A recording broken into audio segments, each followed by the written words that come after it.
Welcome guys, welcome to another video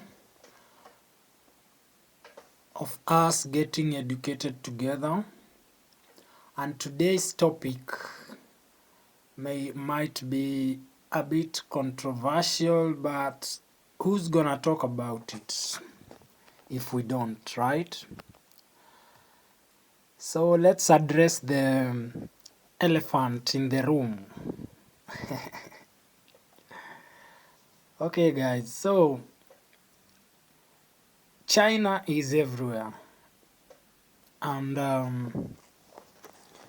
that is not an exception here in Africa, China is everywhere here in Africa. So the roads, railways, ports, dams, stadiums, all this good stuff, yeah. Some say China is the savior for Africa. Others say that China is the new colonizer for Africa. But the truth is a little bit complicated than all these things that people are saying. So today's video is not about choosing sides or something like that. It will be about asking the hard questions, right? So my main focus will be under these three questions. Number one, what does China really want in Africa? Number two, who benefits most in this China-Africa thing? And number three, what does this mean for Africa's future? So let's start. Since we all know China did not arrive in Africa recently or yesterday, in the, I think, 1950s, if not 60s, as Africans were fighting the colonial powers, China was starting to position itself already very differently from the West, They had no missionaries, they had no military bases, no lectures on how to govern yourself and all these things, that manipulate others. Because they were under that saying that we were once poor too and we suffered the same thing. So what they did, they started with early projects like stadiums, friendship railways, cultural exchanges, things like that. And the message was very clear. China was meant to be a partner, not a ruler, So everything changed in the 2000s, when now China's economy exploded. The factories were now many, they had multiplied.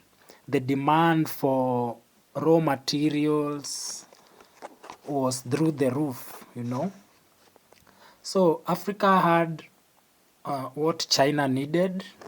This is like the oil, copper, cobalt, the iron, and other rare earth minerals, right? So trade between China and Africa grew a lot. They say it leapt with sheep. You know that saying, leaps and bounds. That is what they say, right?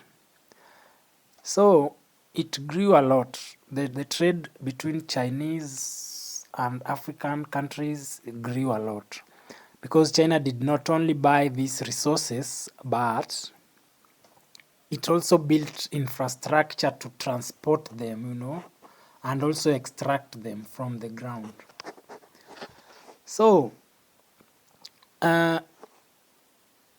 we must understand that China's strongest argument uh, is where Western aid debated, the Chinese built, if we look at railways like in Kenya, the standard gauge railway, in Ethiopia, many highways across the continent, in West Africa, the dams in Sudan and Zambia, talk about the ports in Tanzania and Djibouti, So for many Africans, this was a real development that was fast, and it was infrastructure, not just concrete white elephant projects, So it was power, right? So, but the most controversial question now, critics warn of debt trap diplomacy, So the idea that China lends money knowing countries will fail or might fail to repay, forcing them to surrender, critical assets,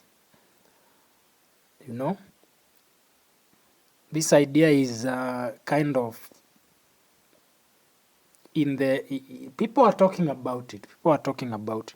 So, but the reality is more complex, Yes, the African debt to China is high. That one is given, right? But China is not like Africa's largest creditor. We have Western institutions that Africans have more debt to compared to China.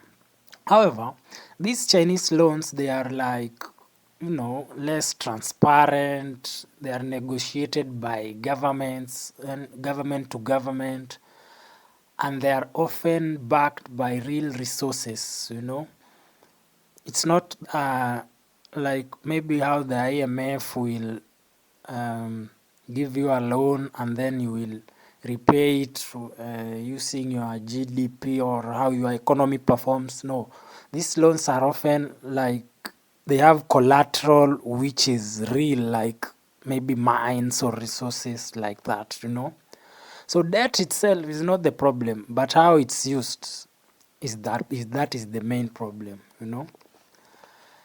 So one common complaint is that China is taking the jobs from the locals. But the truth is,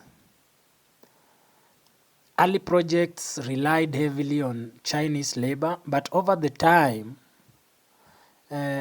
local employment has really increased because mostly in these low-skilled jobs, the locals have really benefited. But the management, the engineers mostly, and the controlling aspect of remains highly Chinese.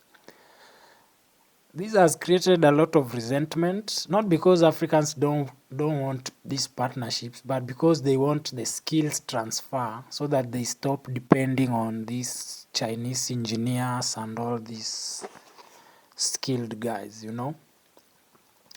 So China and the West offer Africa two different deals. Are you with me? So the West has like aid and then conditions. And then your country must be like democratic and respect human rights. There is a certain standard that the West wants. But Chinese, for them, we give you a loan and then Godspeed, no political conditions, no public criticism. They don't really care. So African leaders often prefer these Chinese loans, but citizens usually pay the long-term price when accountability is no longer there, right? So China did not force Africa to borrow. They don't force us to borrow. The leaders, like the presidents and the rest, they sign the deals, and then China pursues its national interests, you know. So the real question should be, who is protecting the interests of Africans? Blaming China while ignoring real things like corruptions, poor planning, and weak negotiation is not cutting. It's not sufficing this, you see. So some Africans say China built what others had promised to build. Others say we gained roads, but we don't control them, you know. Yes, both are true, but you know, China is not a hero or the villain in this case. It's just another power that is trying to survive. You know, countries like China or maybe South Korea and Vietnam, they use these partnerships in a strategic way for them to protect their own industries, to force a technology transfer, you know, to invest a lot, you know. Africa can do the same, but only if strong institutions are in place, right? So China did not come to save Africa, we must understand. And it did not also come to destroy Africa, you know. China came from China. The future of Africa will not be decided in, you know, like Beijing or somewhere. It will be decided in African capitals. And the question is no longer, is China good or bad? The real question should be actually, is Africa ready to negotiate from a position of strength? That should be the main question. So I really see how this this issue might, you know, rub some shoulders the wrong way, but it is like that. So is China helping Africa or exploiting it? What do you think? You can share your comments on the comment section and give an opinion. What do you think? Is China helping Africa, or is it exploiting, or is it doing both? Okay. So thank you for watching. If you have not subscribed to my channel, kindly consider subscribing. Like the video, share the video to people who may want to know about this. And I will see you on the next one. God bless.